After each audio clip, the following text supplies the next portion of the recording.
ఒంటిమిట్ట రామయ్య తండ్రిని చూడటానికి ఇలా వచ్చినప్పుడు బయట ఇలా ఫోటో తీసేసి కాస్త లోపలికి వెళ్ళగానే మాకు ఆహ్వానం పలుకుతూ ఆ రామయ్య దర్శనానికి అనుమతినిస్తూ హనుమంతుడు కనిపించాడండి. ఇంకా అలా లోపలికి వెళ్ళంగానే ధ్వజస్తంభంకి కుడివైపుగా ఇలా ప్రదక్షిణ మార్గంగా వెళ్ళాము.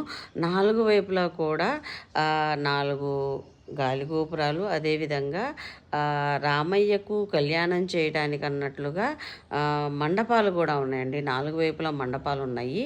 ఇటువైపు ఉంది, మళ్ళీ అటువైపు కూడా ఉంది. 4 వైపులా ఉన్నాయి అనమాట. ఇక్కడ అనిపించింది అనమాట స్వామివారికి ఇక్కడే పూజ, అదే మన కళ్యాణం చేస్తారు, పౌర్ణమి రోజు వెన్నెల్లో ఆ పూజ చేస్తారు, అవన్నీ గుర్తొచ్చినాయి అనమాట.